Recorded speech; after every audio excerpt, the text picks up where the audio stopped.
Now welcome to lesson 7 of this training. Now we are still on the issue of pick tool. You know, we've talked about the selection and we've also talked about the movement. Now another function of the pick tool is resize, or let me say scaling, to make things bigger and to make them smaller depending on how we want it to be.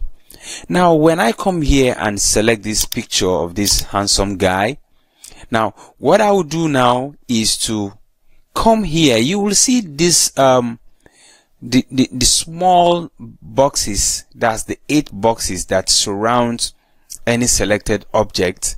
Now if I come here and click then drag, you see that I am increasing the size of this object. So once I let go now, this is how the picture will look like. Now if I click and drag it down, once I let go, now you see the size now reduces. Now if I come here again from this angle and do the same, the size increased. So now do you know why I increase the picture sideways? This angle. Why not here, why not here, and why not here? Now when dealing with pictures, you will need to maintain aspect ratio, that's equal ratio, or else the picture will look somehow. For instance, now as this guy is, if I hold this side and I said I want to scale it, I may end up reshaping the picture, and now this guy is now something else. He's looking like a fat giant, and that's not the true image of this very guy. So now let me press Ctrl Z on my keyboard. Some say Ctrl Z, so to go back to the former position, now like a step back. So Ctrl Z, and I'm back to the last position or the last action that I took. So you've now understand how to increase or decrease the size. Now, but if you are talking about objects like these ones, now you can just click and drag. You know, there will be no problem because we don't know how you really want it to be. So you can increase, later you can expand this side, and all that. So it's up to you to resize. Now when resizing, scaling and all that, if you want to resize from the middle, I will show you how we do that in the next lesson. But before then, let's get into the next function of the pick tool. Now, talking about rotation. Now, you can rotate an object using the same tool, that is the pick tool. For instance, now, if I select this rectangle, now I increase it. Let me move it so that we have space. Okay. Now when you carry or you hover around the object, so if you click again on the object, it will now change. Now see what will happen. Now once you click, you see arrows that surround the object, the selected object. If you click again, then now you are into movement and scaling. While if you click again and you see those arrows, you are under skewing and rotation.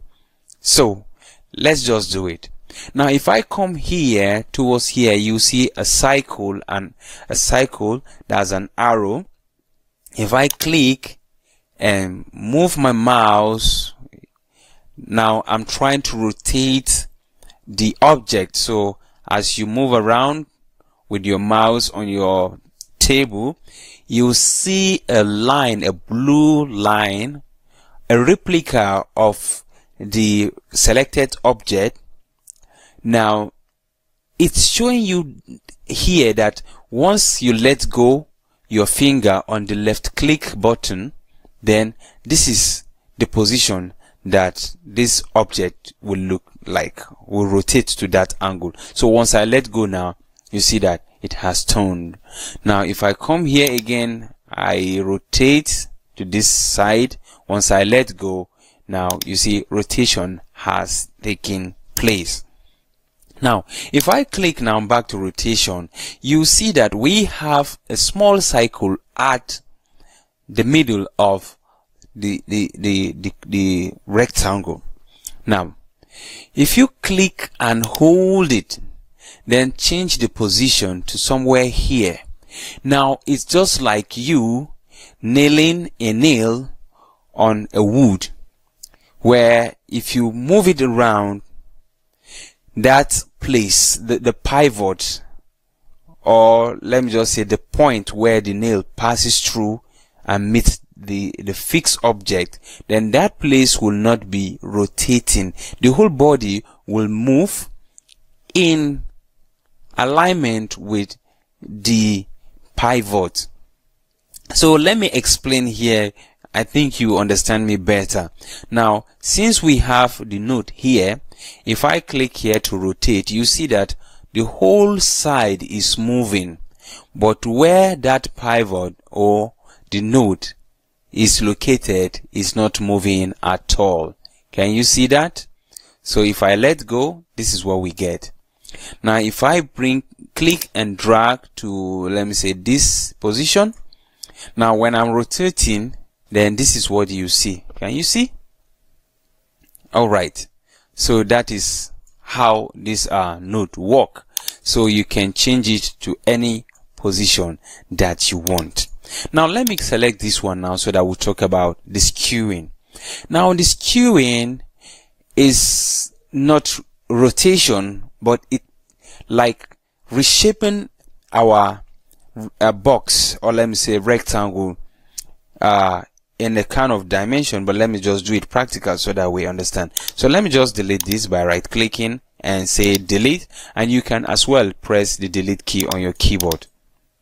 So if I now click once again for rotation and skew, see what will happen. Now you will see an arrow here, and we have another one here, and we have another one here and here on the side. So they are the skewing arrow. Now if I click and drag, now what will happen?